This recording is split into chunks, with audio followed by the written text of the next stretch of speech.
Buenos días, o buenas noches, o buenas tardes, según corresponda que usted tenga la posibilidad de ver este video.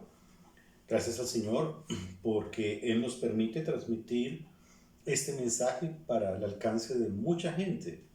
No sabemos por este medio cuántas personas pueden acceder al mensaje del Evangelio de nuestro Señor Jesucristo en el mundo entero. Claro, obviamente que este espacio se creó por causa de la imposibilidad de reunirnos en algunos periodos de tiempo en los lugares de reunión que tenemos acostumbrados para estudiar la Biblia, para cantar, para orar. Entonces, echamos mano de la tecnología y de este tipo de soporte tecnológico y de conectividad para transmitir el mensaje del reino de los cielos, que creo que es la misión que el Señor nos pidió a todos que hiciéramos, transmitir el Evangelio de la salvación. En Marcos, hoy vamos a mirar el Evangelio según San Marcos, en el capítulo 5. Y es algo muy especial este texto porque viene encadenado con otros acontecimientos que sucedieron posterior a la visita de Jesús al otro lado del mar de Galilea, a la zona de los Gadarenos. Si me permiten ordenar un poco los acontecimientos, el Señor atraviesa el mar de Galilea a la medianoche, en medio de una tempestad donde Él duerme. Sus discípulos lo despiertan reclamándole que se está hundiendo la embarcación y el Señor calma la tempestad. Inmediatamente llegan a la ribera, a una playa, y entonces allí se encuentran con un endemoniado que el Señor libera.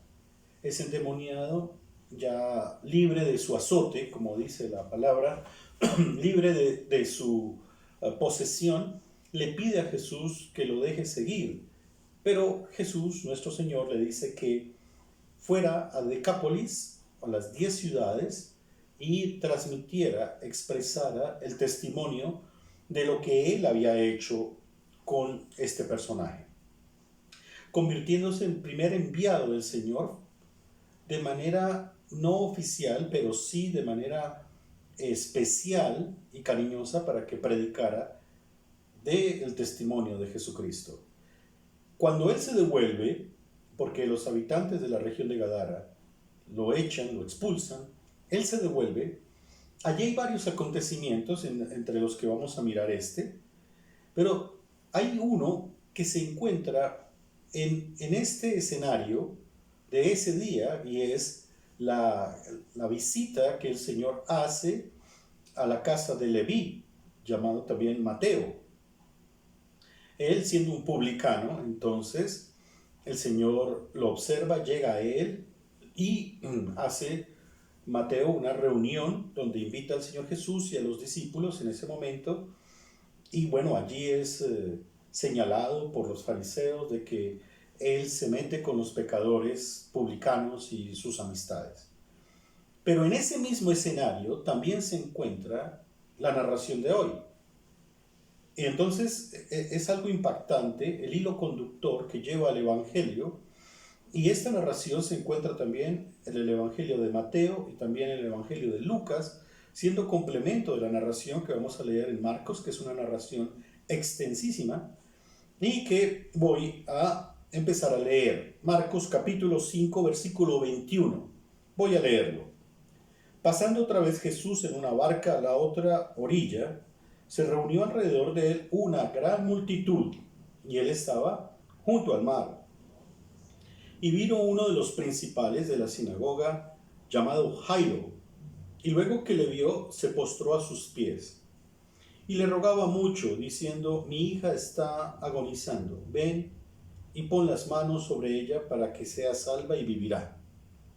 Fue pues con él y le seguía una gran multitud y le apretaban. Pero una mujer que desde hacía 12 años padecía de flujo de sangre y había sufrido mucho de muchos médicos y gastado todo lo que tenía y nada había aprovechado, antes le iba peor, cuando oyó hablar de Jesús, vino por detrás entre la multitud y tocó su manto. Porque decía, si tocare tan solamente su manto, seré salva. Y enseguida la fuente de su sangre se secó, y sintió en el cuerpo que estaba sana de aquel azote. Luego Jesús, conociendo en sí mismo el poder que había salido de él, volviéndose a la multitud, dijo, ¿quién ha tocado mis vestidos? Sus discípulos le dijeron, ¿ves que la multitud te aprieta? ¿Dices, quién me ha tocado? Pero él miraba alrededor para ver quién había hecho esto. Entonces la mujer, temiendo y temblando, sabiendo lo que en ella había sido hecho, vino y se postró delante de él y le dijo toda la verdad. Y él le dijo, hija, tu fe te ha hecho salva. Ve en paz y queda sana de tu azote. Permítanme ahora. Padre, gracias por la oportunidad en este nuevo día que nos estás regalando.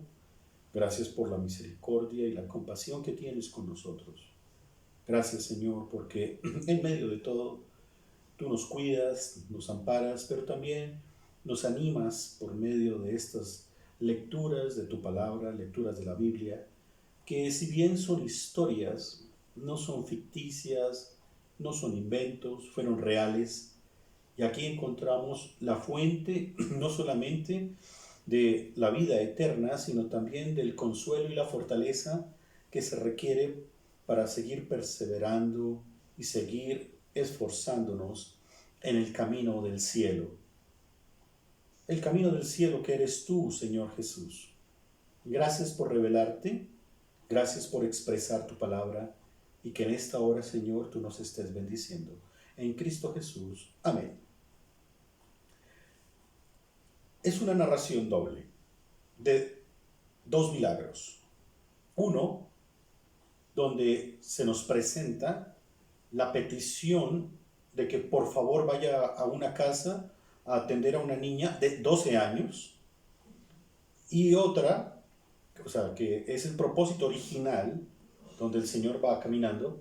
Y otra, donde en ese propósito se atraviesa o se interrumpe porque hay un milagro, voy a llamarlo de esta manera, espontáneo, de parte del Señor Jesús con una mujer. Por eso la narración empieza hablando de una petición de un hombre que trabaja para la sinagoga, o sea, judío él, obviamente un líder de la sinagoga. La sinagoga es un lugar de estudio, de reunión de estudio bíblico de los profetas, del Antiguo Testamento, de la ley, y hablemoslo así, digamos, se encuentra la identidad del pueblo de Israel en la sinagoga bajo los estudios y bajo las lecturas. Yo les decía en uno de los videos, tal vez el anterior, que existía la sinagoga, pero también existía el templo. El templo no era un lugar de estudio, sino es un lugar, o era un lugar de adoración, donde las personas o familias iban para ofrecer sacrificios. Esos sacrificios eran realizados por los sacerdotes y digamos que tenían un propósito, y el propósito era una reconciliación con Dios, la paz, sacrificios de paz, la paga por el pecado. Digamos que había un propósito de reconciliación con Dios. Entonces existen estas dos figuras. ¿Y por qué lo menciono? Porque de alguna forma vamos a ver que hay una situación de contexto que hay que tener en cuenta en esto, en estas narraciones. Y vemos de entrada, cuando leemos el texto del versículo 21, que el Señor viene de la zona de Gadara, echado, llamémoslo así, expulsado, por petición de los habitantes de la zona de allá, pero viene al otro lado y se encuentra con una gran multitud. Son contrastes del ministerio del Señor o de la vida del Señor en esos 3 años. donde él estuvo en soledad, pero también estuvo entre la multitud, donde él estuvo descansando en habitaciones o en casas, pero también estuvo en el desierto o en un bosque descansando con sus discípulos, donde él en ocasiones tenía que comer y en otras ocasiones no tenía con facilidad que comer. Hay contrastes en la vida y ministerio de nuestro Señor Jesucristo, y este es uno de ellos, que en un lugar no quieren que esté, pero en otro lugar anhelan que esté. ¿Y cuál es ese lugar que se menciona en el versículo 21? Tácitamente es Capernaum. Capernaum es el lugar donde el Señor entonces regresa y la gran multitud lo está esperando. Allí pasan varias cosas, inclusive los discípulos de Juan, también Juan el Bautista, le preguntan acerca del ayuno, pero también en ese momento fue el llamamiento de Mateo, y también en este momento es la petición de un hombre llamado Jairo.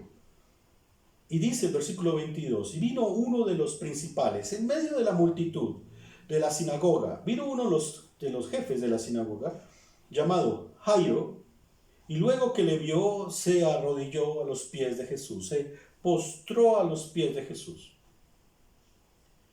Y le rogaba mucho, diciendo, mi hija está agonizando, ven y pon las manos sobre ella para que sea salva y vivirá. La narración que hace Mateo y Lucas, que es muy complementaria, coincide en que la niña tenía 12 años. Coinciden en que el hombre se llama Jairo y él es un jefe de la sinagoga. Coinciden en que estaba en medio de toda una multitud y se hizo abrir paso para llegar ante la presencia de Jesús, y coinciden en que se humilló frente a Jesús. Estamos hablando de un hombre estrictamente judío de la sinagoga. Lo que sí no nos dicen los evangelistas o los evangelios es si era fariseo o si tenía algún tipo de grupo, filiación. No, solo dice un jefe de la sinagoga, y pues tiene que ser un hombre judío, conocedor de las escrituras. Pero ¿qué ve en Jesús? Ve la ilusión o la esperanza de que su hija, que está moribunda, no ha muerto aún en la petición, no ha muerto, sea salva, dice él, sea salva y viva. Le rogaba mucho, mi hija está agonizando, ven, pon las manos sobre ella para que sea salva y viva. Es la esperanza de un papá, donde se despoja de todo prejuicio y se despoja de todo tipo de juicio, no le importa, porque ve en Jesús la posibilidad de que su hija no muera, sino que se cure de su enfermedad. Es más, hasta de una manera, digamos, desesperada, le dice a Jesús, pon las manos sobre ella y vivirá. Bueno, un paréntesis, como en esta época, también en esa época habían curanderos. Pero creo que lo que está manejando el texto sagrado aquí no es que Jairo vea a Jesús solamente como un mero curandero, porque me imagino que ya lo había escuchado en las sinagogas, porque recordemos que el Señor iba a la sinagoga. Me imagino que ya había presenciado algún milagro. Me imagino que ya lo había escuchado. Entonces, todo ese tipo de elementos que están en la cabeza de Jairo y en su corazón, lo hacen postrarse con desespero, pidiéndole que sane a su hija que está agonizando en su propia casa. El Señor no se niega, inmediatamente toma camino. En medio de la multitud hay mucha gente y lo acosan y lo aprietan. Y dice, fue pues con él. Y la multitud iba tras él y lo acosaban y lo apretaban, ¿sí? Pero en medio de la multitud se abre paso una mujer. Entonces primero se abre paso Jairo, el judío de la sinagoga, Y ahora se abre paso una mujer desconocida. Ni siquiera sabemos el nombre de esa mujer, pero sí sabemos la condición de vida de esa mujer. Y llega y dice esto, que una mujer que desde hacía 12 años padecía de flujo de sangre, de hemorragias sanguíneas. Y había sufrido mucho de muchos médicos y gastado todo lo que tenía y nada había aprovechado, antes le iba peor. Entonces no sabemos el nombre de esa mujer, pero sí sabemos la condición de vida. Una mujer con hemorragias. Aquí algunos se debaten en si eran hemorragias constantes o eran hemorragias que de una manera u otra eran temporales, pero cuando las tenía la ponían muy mal. Había médicos en aquella época, inclusive Lucas es médico y narra este episodio también. Marcos lo que menciona es que los médicos no podían hacer nada ya, y ella no es que fuera una mujer adinerada, sino que los evangelios puntualizan que lo que tenía de su posesión lo destinó a los médicos con el propósito de que la sanaran de las hemorragias que tenía. Entonces, vemos dos momentos interesantes del Señor Jesús en esta narración de los tres evangelios, Mateo, Marcos y Lucas. Pero lo curioso es que hay un desvío del momento. Algunos dicen, el milagro primario no se convierte en el milagro primario, sino en el secundario. ¿A qué se refiere? A que el Señor se detiene porque atiende el caso de la mujer con la hemorragia de sangre. Es importante mirar un poco esto en su ambiente, porque a veces no nos imaginamos solamente, o no nos imaginamos el padecimiento solamente físico, sino el padecimiento social, o familiar, o religioso. Me voy a detener un momento aquí después de la lectura. Dice, quiero leer de nuevo, pero una mujer que desde hacía 12 años padecía de flujo de sangre y había sufrido mucho de muchos médicos y gastado todo lo que tenía y nada había aprovechado, antes le iba peor, cuando oyó hablar de Jesús, vino por detrás entre la multitud y tocó su manto. Voy a detenerme un poco ahí. Primero, la mujer sufre hace 12 años, especifica, de esa enfermedad.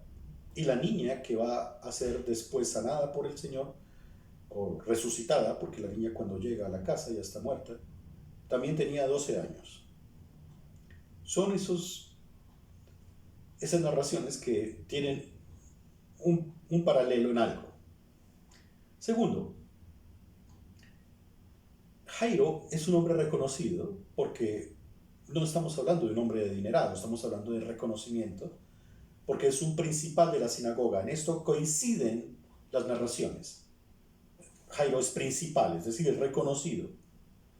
Ahí va el jefe o uno de los jefes de la sinagoga o uno de los principales, como dice la Biblia, de la sinagoga. Es reconocido. Mientras que él tiene reconocimiento y nombre propio, la mujer no tiene nombre propio en la narración bíblica, y aquí quiero puntualizar, tampoco tiene reconocimiento.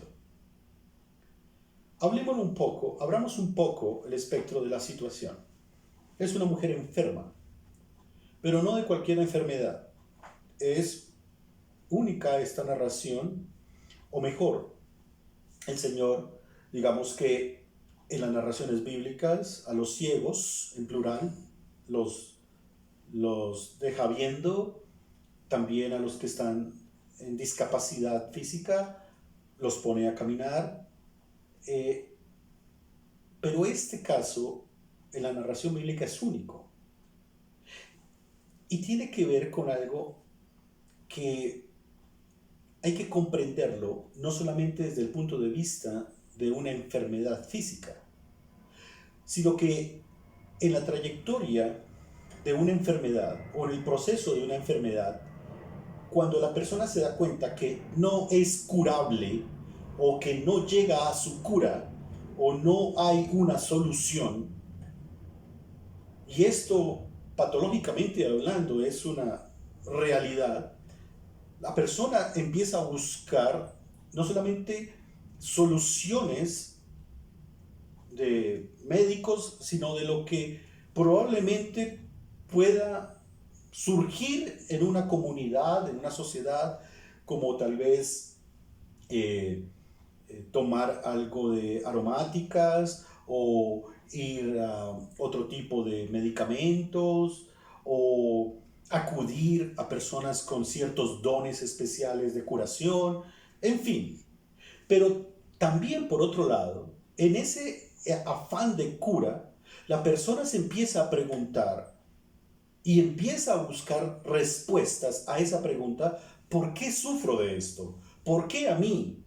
¿Por qué me toca a mí esto? Y el tema puede ser interesante, porque supongamos que hay una enfermedad terminal. Psicológicamente hablando, el soporte psicológico puede ser: mira, tú tienes una enfermedad terminal, no eres el único, hay muchas personas que tienen esta enfermedad y se ha avanzado mucho en la ciencia para tratar esta enfermedad. Pero supongamos que esta mujer va a los médicos y dice: tengo una hemorragia constante. Y los médicos hacen lo posible. Pero no es común, por lo menos en la Biblia, esa enfermedad. Por lo menos en la narración bíblica no es común. Pero lo que sí encontramos es la relación que hay entre las mujeres que sufren de sus hemorragias constantes y el aislamiento que deben hacer con relación a la ley. Así que una persona, una dama, que esté en su costumbre natural, se tenía que abstener de relacionarse, se tenía que abstener de ir al templo, se tenía que abstener de estar, digamos, en público, por causa no solamente higiénica, sino por causa de la ley que pedía que se aislara. Pero si esta mujer no era curada y tenía hemorragias constantes, imaginémonos no solamente el aislamiento físico de la mujer y el aislamiento social de la mujer, sino el aislamiento religioso de la mujer. Pongamos una hipótesis: si la mujer va subiendo las escaleras del templo para ir a ofrecer algún sacrificio de paz, reconciliación, para que el Señor perdone su pecado, porque tal vez ella piensa que es por su pecado que tiene esta enfermedad.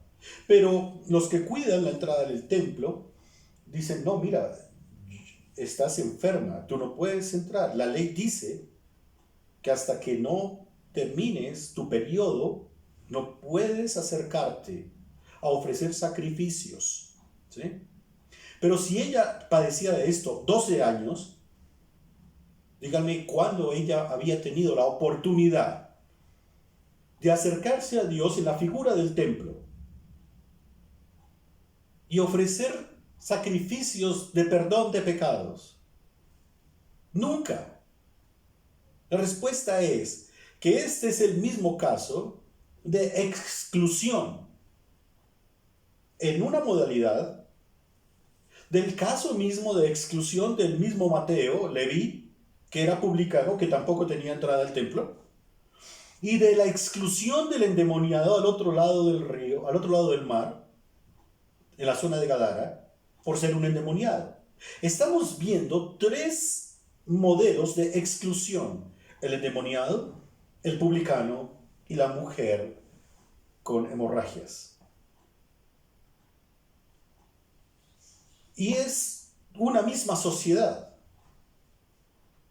donde el Señor se acerca al padecimiento de uno, al padecimiento del otro y al padecimiento de la otra mujer. Ahora, encontrar identidad es probablemente nuestro trabajo en la reflexión bíblica. El uno endemoniado, el otro un corrupto y la otra en enfermedad. enfermedad crónica. Enfermedad crónica. ¿A cuál podemos nosotros adherirnos? Tal vez a todos, o tal vez a alguno. Y esto, que la narración bíblica no cambia. ¿Por qué razón? Porque aún Jairo tiene necesidad, y aunque tiene reconocimiento social y religioso, tiene necesidad de que su hija de 12 años sea curada. O sea, aquí hay 4 momentos. Pero los 3 que menciono, el endemoniado, Leví, el publicano y la mujer con hemorragia, son excluidos. Pero eso sí refleja una muestra de la sociedad en ese tiempo y de este tiempo. La necesidad que tenemos de Cristo. Y cómo el Señor canaliza su bendición por medio de esas necesidades para que lo conozcan a Él, no solamente por liberar demonios, no solamente por estar acercándose al pecador en su contexto y a la enferma, no, porque Él es el Salvador del mundo. Jairo probablemente no tenía esa conciencia tan clara, aunque vemos que pide salvación para su hija, pero lo cierto es que el Señor revela quién es por medio de estos milagros. Porque de una manera u otra, esta mujer, nos vamos a concentrar de nuevo en esta mujer, no solamente tenía una enfermedad física, sino una soledad. Tal vez quiero ser un poco preguntón al texto bíblico, para preguntar al texto bíblico, ¿y dónde estaba el marido de esta mujer? Tal vez no la tenía, no tenía marido, por su misma condición física y por su misma humillación, una condición indigna socialmente, una condición humillante socialmente y religiosamente. Por eso vemos este episodio sola a esta mujer, sola. Nadie intercede por ella, nadie ora por ella, diferente a Jairo que ora y pide por su hija, que está moribunda, no puede acercarse a Jesús, pero Jesús va a la casa de Jairo. Pero esta mujer está sola, se hace por detrás, toca el manto del Señor, en griego exactamente dice borla, una de las bolitas de lana que iban en su manto, porque ella se decía a sí misma, si tocare tan solamente su manto, seré salva. Es una expresión no solamente de curación, sino de esperanza y de ilusión de que en esta vida que me ha tocado ha sido muy duro, por lo menos si toco, de pronto seré sana, pero seré salva. Si me comunico bien, ella piensa que es la peor pecadora de este mundo y que por eso tiene esa enfermedad. Máxime cuando la ley es supremamente exigente cuando de sangre se trata. Y esto porque el Señor ha expresado que la vida está en la sangre. Y en el contexto en el que nos encontramos judíamente hablando y pensando como judíos del tiempo del Señor, ella se sentía excluida porque su vida se iba en esas hemorragias. Es como tal vez probablemente pensaba ella.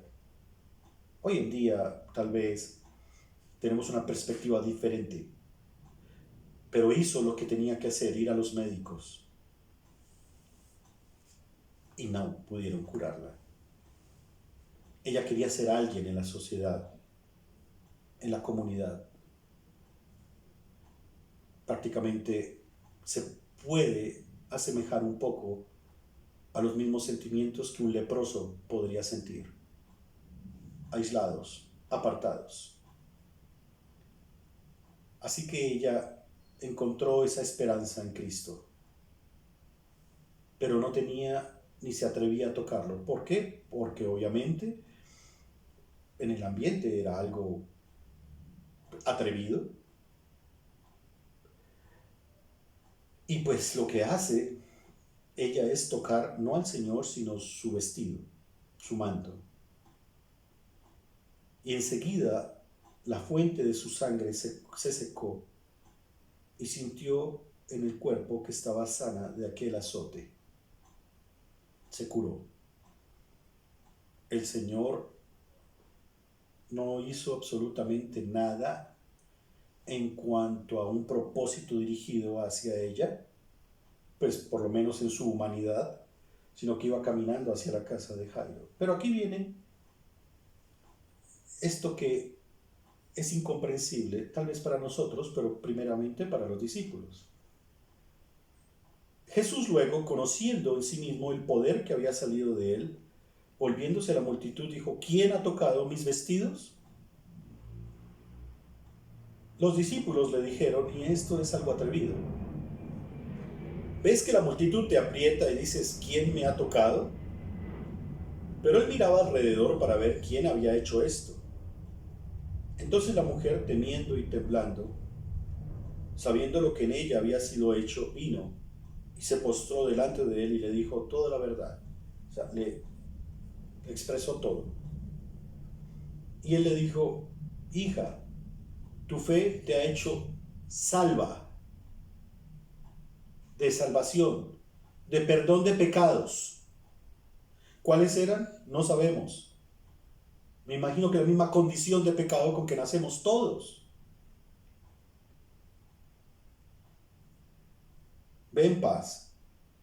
Y la adhiere, le añade, y queda sana de tu azote. Es decir, no vas a sufrir más de esa enfermedad.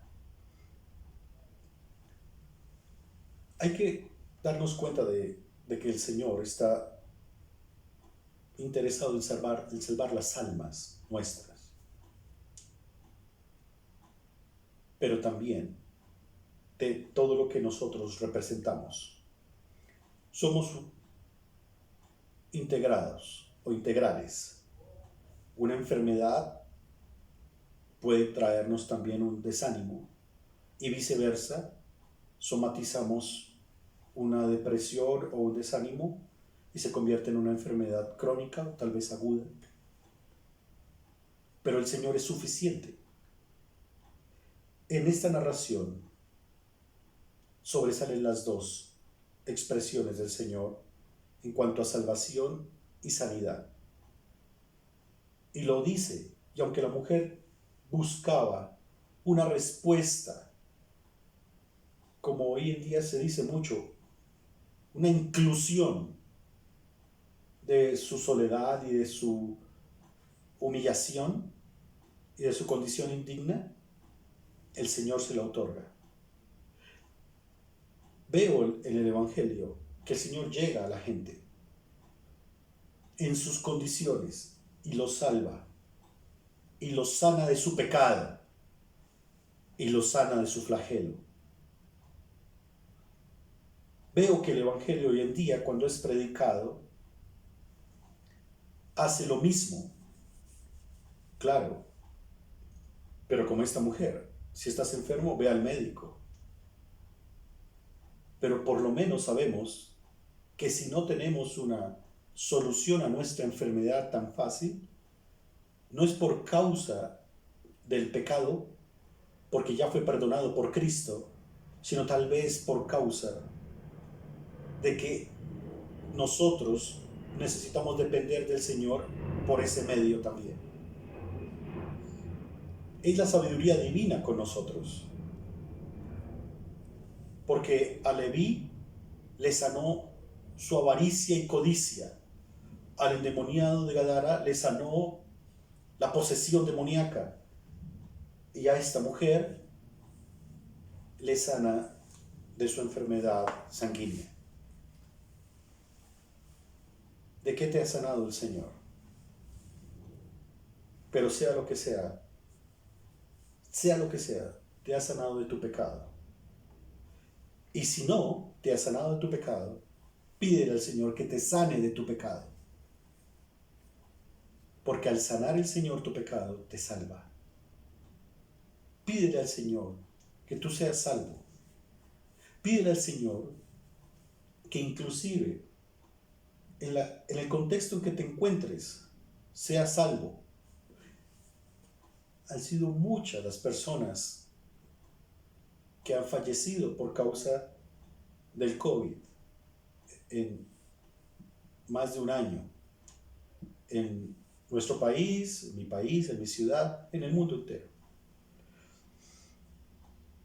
¿Cuántas personas se fueron sin que su pecado hubiera sido sanado? ¿Cuántas personas los cogió por sorpresa esta infección, epidemia, pandemia, y partieron sin que su pecado hubiera sido sanado? Pero tú que tienes todavía la oportunidad, pídele al Señor que tu pecado sea sanado. Pídelo. Y el Señor lo hará. No solamente que te saque de tu condición económica, que está pésima, que te saque de tus depresiones o desánimos o de tus enfermedades o de la injusticia que sufres. No, que te sane el pecado. Porque el énfasis está ahí. Y esta mujer fue salva y sana a la vez. Pero el Señor lo hizo en medio de toda una multitud, porque probablemente la mujer pensaba, hasta que Él atienda a toda esta multitud, yo solamente quiero tocar parte de su ropa. Y lo hizo. No pienses que Dios está ocupadísimo en todo el mundo y en ti no. Él es Dios y gobierna sobre todo. Y Él está interesado en ti. Si estás inquieto, Él está interesado en ti. Pídele que te salve.